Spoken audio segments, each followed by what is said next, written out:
Hello, class. I hope this finds each and every one of you safe and doing well. Today is Sunday, I have to look at my calendar here, April 5th, and it seems like so much has transpired since we went on spring break. And so for that, I just want to just offer some kind words that you are all doing well, and wanted to reiterate the points that I've mentioned to you earlier in my announcements that, I'm willing to be very, very flexible in terms of assignments and so forth. So please remember that.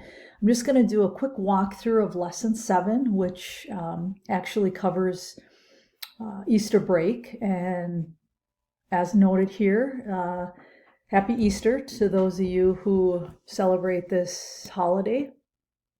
We will be on break starting on Thursday, which the college recognizes, through Easter Monday. So we will resume back at it on Tuesday the 14th. We'll be going on break as noted here, April 9th through April 13th. So lesson 7, I'm just going to do a quick little walkthrough because I want to talk to you about your 4 big shifts assignment. So again, continued reading in Darling and Hammond text, some videos here. The KIPP School is a really interesting model. I don't know if any of you have heard about David Levine and his teaching partner that started the KIPP Academy. So this, if you haven't, it's very interesting approach to actually teaching and learning, but also to leadership and also looking at equity gaps. Geoffrey Canada, renowned international scholar on school achievement. So spent some time hearing what Geoffrey Canada has to say. Of course, again, I want to reiterate a couple points in this video, and I apologize, excuse me, if it's a little longer than normally. Some of you are not keeping up very well with Twitter, so make sure that you're actively engaging in our Twitter feed. That'll come to a close probably the last week of class, so make sure that you review the rubric that's found under the course resources tab, so you know exactly what you're going to be assessed on when it comes to the quantity of your tweets and your Twitter activity. So you will be putting something out regarding the KIPP schools during this lesson. Of course, a discussion, and then your different schools for a different world assignment, which is due April 19th. Which I realize is the last day of this lesson, which is lesson 7. So this is a voice thread assignment. Again, narrative description in the syllabus, but what I want to turn our attention to is the rubric, which you can find under the course resources tab. Scroll all the way down to the bottom, and here's the rubric. Now, some of the choices that you can pick for this assignment in the book actually ask you to apply, right? So the idea was that you were going to be in the classroom and so forth. So that is not obviously happening in the physical sense, but there are other things you can choose to do that don't require you to apply it into your classroom and so forth. So when you look at this when and where, I just want to let you know I'm going to be very very flexible with folks in that selection. It could be that you had an idea. So in your VoiceThread presentation, your slides should cover the what, the who, when, where, why, and what I learned. If you stick to this format, of course, with the exception, some of you may be able to not be able to talk about your ideas, or not your ideas, but putting it into practice because schools are closed. So you might have to, what I'm saying is I'm going to be, very flexible in that area, but make sure you mention. Again, if you haven't selected your topic and hoped for implementation, there's lots of choices that you can select from the book, from the 4 different schools for a different world text that will allow you some flexibility in that. So again, the presentation piece as well, visually appealing. Don't read off your slides.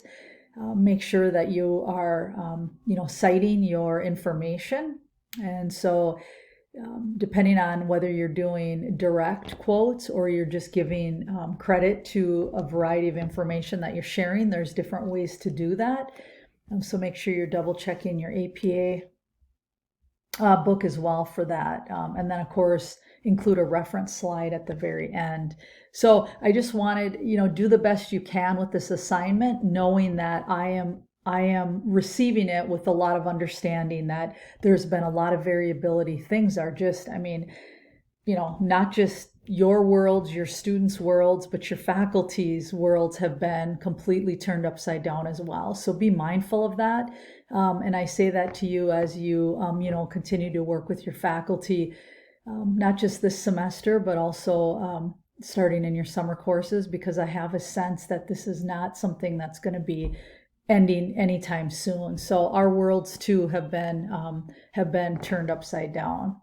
And I know for me, it's been a huge transition, although teaching online is not the transition that I'm necessarily making. It's helping my colleagues teach online, working with students whose research has come to a screeching halt, hoping to finish this May semester from our program, and working with a seventh grader at home and doing his schooling as well. So be mindful, and I really, really appreciate the good work you continue to do within this course, understanding the stressors. I'm also going to be hosting office hours before we go on break. So on Tuesday afternoon at 12 noon, I will be hosting an open office hour, drop in, touch base. I'd love to see your face, hear your voice.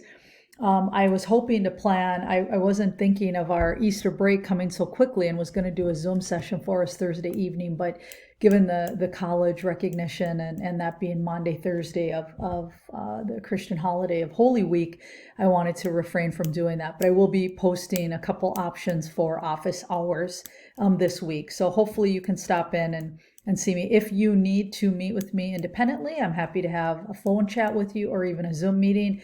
Let me know if you have questions. Again, this different schools for a different world assignment, which is due on the 19th.